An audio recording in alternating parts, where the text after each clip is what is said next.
Hello बच्चों, तो finally वो दिन आ ही गया जिसका हम सबको इंतजार था। और जिस दिन हमारे हाथ में पेपर आता है तो हम लोग पैनिक कर जाते हैं, थोड़ा सा टेंशन में आ जाते हैं कि यार पता नहीं, सब कुछ भूल रहा हूं, आएगा या नहीं आएगा।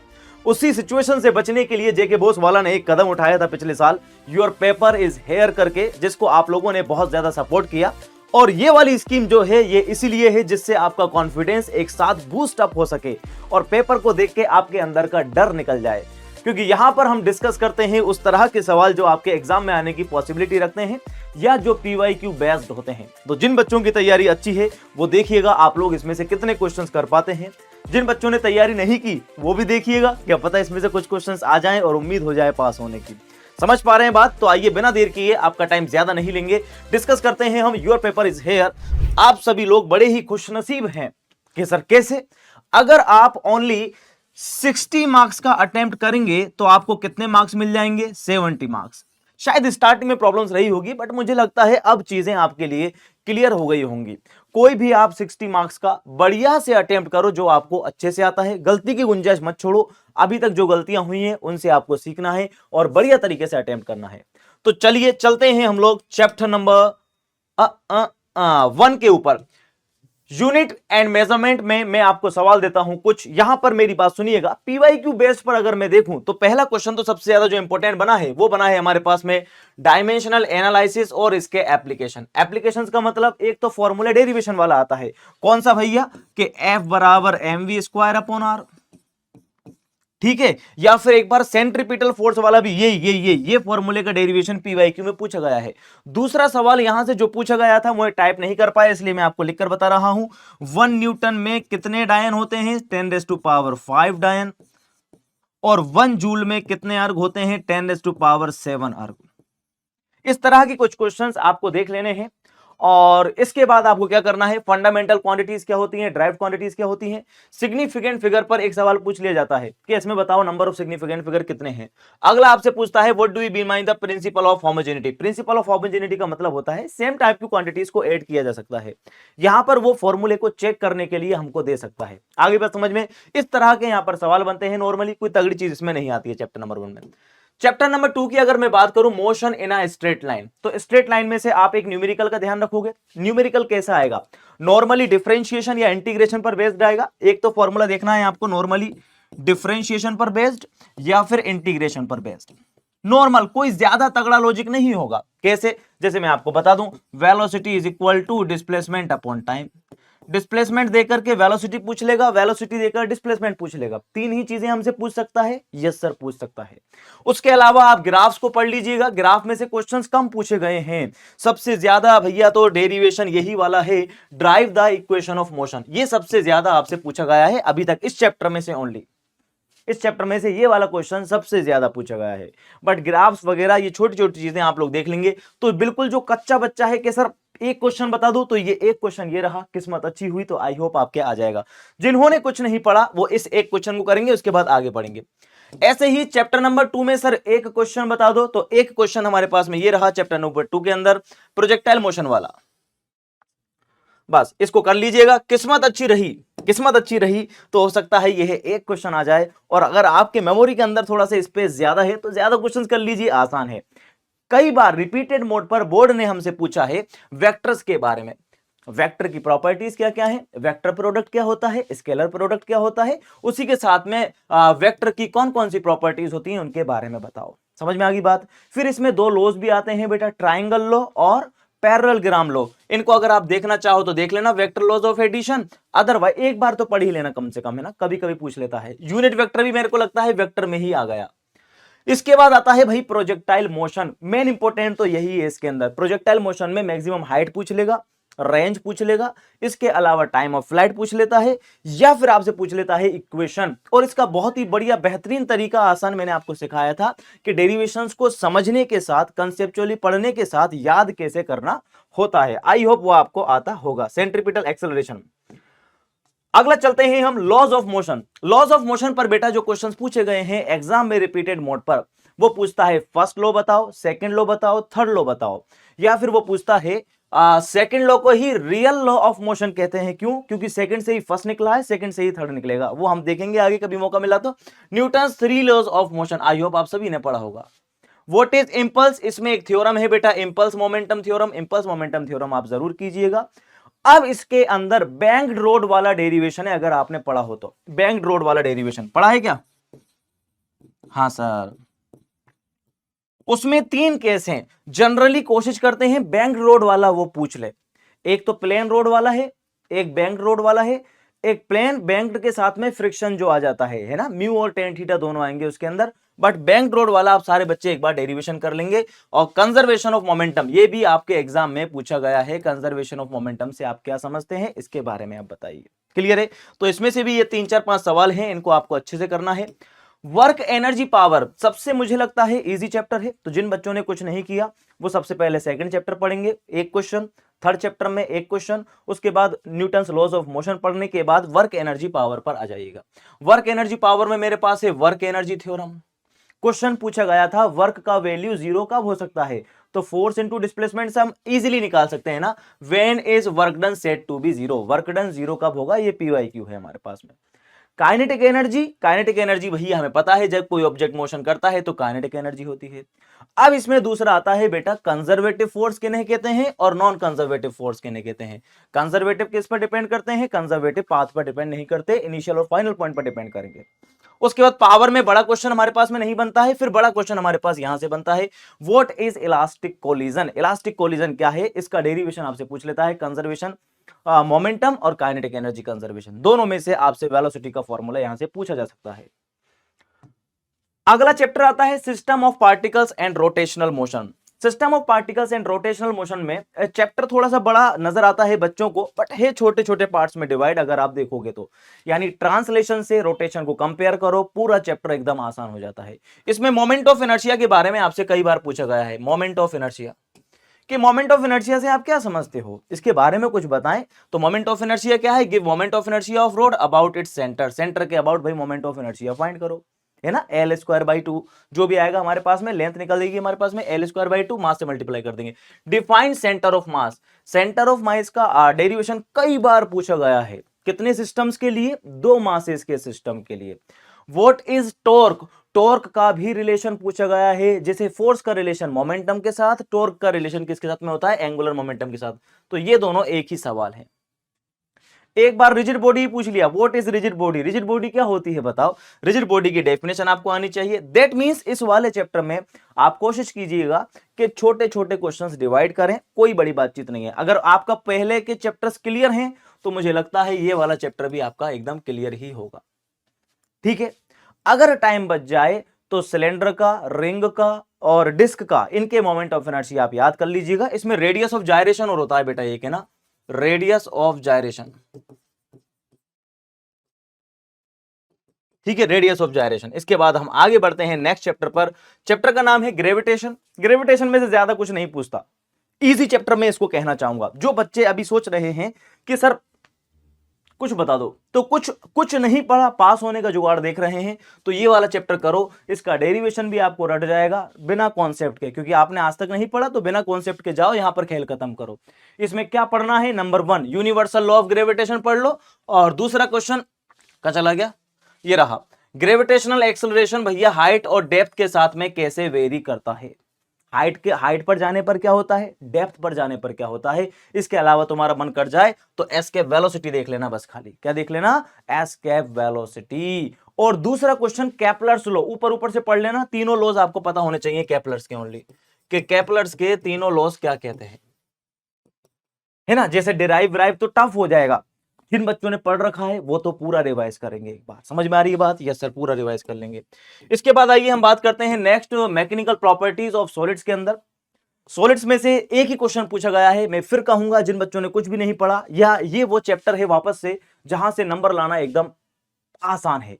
इसमें 2 ही क्वेश्चन पूछता है, स्ट्रेस स्ट्रेन के बारे में क्या ख्याल है, हुक्स लॉ के बारे में क्या ख्याल है। स्ट्रेस स्ट्रेन और हुक्स लॉ के बारे में क्या ख्याल है। हुक्स लॉ में तीन चीजें आ जाएंगी।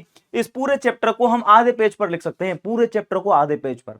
जिन बच्चों ने पढ़ा है, हमने लिखा भी है, उससे बाहर कुछ भी नहीं आने का है, तो कोई भी टेंशन आपको नहीं लेनी है। आगे बात समझ में, ओके सर जी। अब आते हैं mechanical properties of fluid. Fluid वाला जो चैप्टर है ये थोड़ा सा हमारा बड़ा आ जाता है। फ्लूइड वाला चैप्टर क्या हो जाता है, थोड़ा सा बड़ा। इसमें से कई क्वेश्चंस रिपीटेड मोड पर पूछे गए हैं, क्योंकि मैं आपको बताता हूं हमारे पास 3 चैप्टर मिलकर के एक यूनिट बना रखी है बोर्ड ने, सॉलिड, फ्लूइड और थर्मल प्रॉपर्टीज ऑफ मैटर। ये तीनों चैप्टर मिलकर के 1 मार्क्स के आ रहे हैं, शायद 9 मार्क्स के आ रहे हैं टोटल। तो इनमें से क्वेश्चंस आते हैं। तो सॉलिड में से कितने क्वेश्चन बन रहे हैं, 2 ही क्वेश्चन बन रहे हैं। थर्मल प्रॉपर्टीज में से भी 2 ही क्वेश्चन बन रहे हैं। तो ज्यादा क्वेश्चन हमारे किस में से बनने की पॉसिबिलिटी है बेटा, फ्लूइड में से बनने की पॉसिबिलिटी रहती है। पीवाईक्यूज में कई बार पूछा गया। इसमें डेरिवेशन के नाम पर बोलूं तो मैं एक ही डेरिवेशन है मेरे पास में, टर्मिनल वेलोसिटी का, और इसका एक्सप्रेशन फाइंड करना। आगे बात समझ में। विस्कस क्या है वो पूछे, लॉ ऑफ विस्कोसिटी क्या है, फॉर्मूला ड्राइव करो, तो इजीली आप फॉर्मूला ड्राइव कर दोगे लॉ ऑफ विस्कोसिटी का, है ना। टर्मिनल वेलोसिटी का स्टोक फॉर्मूले के नाम से जाना जाता है। ये कंफ्यूज मत हो जाना, अच्छे से पढ़ना, स्टोक फॉर्मूले के नाम से जाना जाता है इसको। बर्नौलीज थ्योरम, ये तो ऑलमोस्ट फेवरेट है ही है एग्जामिनर के मन में आ गया, चेप दी भैया कि बर्नौलीज थ्योरम, भैया बर्नौलीज थ्योरम के बारे में बताइए आपको। हाँ, इसका क्या सीन है, एनर्जी कंजर्व रहती है इसमें, टोटल एनर्जी। उसके अलावा छोटी छोटी डेफिनेशंस हैं। सरफेस टेंशन क्या है, टेम्परेचर पर कैसे डिफाइन करता है, फ्लो कितने तरीके का होता है, स्ट्रीमलाइन और टर्बुलेंट फ्लो, ये क्वेश्चन भी आपका आया हुआ है। कैपिलरिटी क्या है, कैपिलरिटी का डेरिवेशन भी एक बार एग्जाम में आपसे पूछा गया है। तो ये चैप्टर थोड़ा बड़ा जरूर हो सकता है, बट जिस बच्चे ने एक बार पढ़ लिया होगा, मेरे को लगता नहीं शायद ज्यादा दिक्कत उसको आने वाली है। आगे बात समझ में, यस सर बात समझ में आ गई। अब आता है हमारे पास में थर्मल प्रॉपर्टीज ऑफ मैटर, और उसके बाद आएगा थर्मोडायनेमिक्स, फिर आएगा केटीजी। तो मैंने आपको बताया यहां पर गेम वही चलता है। थर्मल प्रॉपर्टीज ऑफ मैटर में से अगर मैं एक क्वेश्चन की बात करूं जो कई बार रिपीटेड मोड पर पूछा गया है, तो वो है mode of transfer of heat. लिखा हुआ है क्या, ये रहा, कंडक्शन, कन्वेक्शन, रेडिएशन। अरे न जाने कितनी बार ये पूछा गया है, न जाने कितनी बार ये वाला क्वेश्चन आपसे पूछा गया है, कितनी बार ही पूछा गया है। इसके अलावा आप चाहें तो छोटे छोटे क्वेश्चन हैं, इनको आप याद कर सकते हो। स्पेसिफिक हीट क्या होती है ना, लेटेंट हीट क्या होती है, टेम्परेचर क्या होता है, आ रही बात समझ में। ये सारी चीजें डेफिनेशन से छोटी याद कर सकते हो, बाकी मोस्टली तो हमारे पास में यही होगा। दूसरा क्वेश्चन अगर मैं इसमें से कहूं, linear expansion, areal expansion, volume expansion, ये तीनों के बारे में आप सेकंड नंबर पर देखिएगा। पहले नंबर पर तो यही वाला क्वेश्चन है जो कई बार आया हुआ है। कौन सा वाला, ये वाला, स्टार लगा देता हूं। और लीनियर, वॉल्यूम और एरिया एक्सपेंशन, 3 तरह का एक्सपेंशन बनता है हमारे पास में। समझ में आ गई बात, नहीं आ गई, यस सर। इसके बाद आते हैं हम लोग थर्मोडायनेमिक्स और केटीजी। अब सर ऐसे इसमें बता दो, केटीजी की अगर मैं बात करूं तो केटीजी में 2 ही क्वेश्चन पूछे गए हैं रिपीटेड मोड पे, law of equipartition of energy, ये रहा केटीजी में से, और दूसरा पूछा गया है postulate of kinetic theory of gases. इसके अलावा इसमें केवल एक ही डेरिवेशन है, प्रेशर वाला। तो वो तो जो बच्चे कंटिन्यू पढ़ रहे हैं उनको तो पता है कैसे निकालते हैं, बाकी मैं आपको एकदम आसान तरीके से बताने वाला हूं, कोई टेंशन मत लीजिएगा। चैप्टर नंबर 3, चैप्टर नंबर 4, इसके सॉरी क्वेश्चन 3 और 4 ये तो कहां से देखोगे आप लोग, केटीजी में से।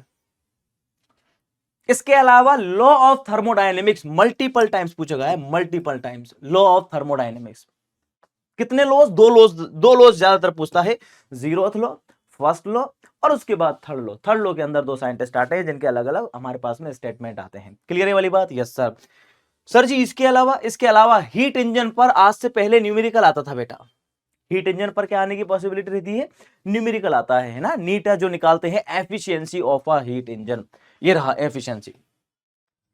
तो इसमें कोई डेरिवेशन वगैरह तो कुछ खास पूछेगा नहीं, डेरिवेशन पूछेगा तो बच्चों वाला होगा, क्योंकि यहां से मेरे को लगता है, क्योंकि जेके बॉस क्या करता है, कभी कभी कह देता है ना कि भाई आउट ऑफ सिलेबस दे दिया, ये दे दिया। जैसे कार्नोट इंजन अभी हमारे पास में नहीं है, रेफ्रिजरेटर हमारे पास में नहीं है, बट हम लोग हीट इंजन का क्वेश्चन में यहां पर लेकर के आया हूं आप लोगों के लिए, और जिन बच्चों ने बैचेस में पढ़ा है वहां पर भी मैंने आपको बताया।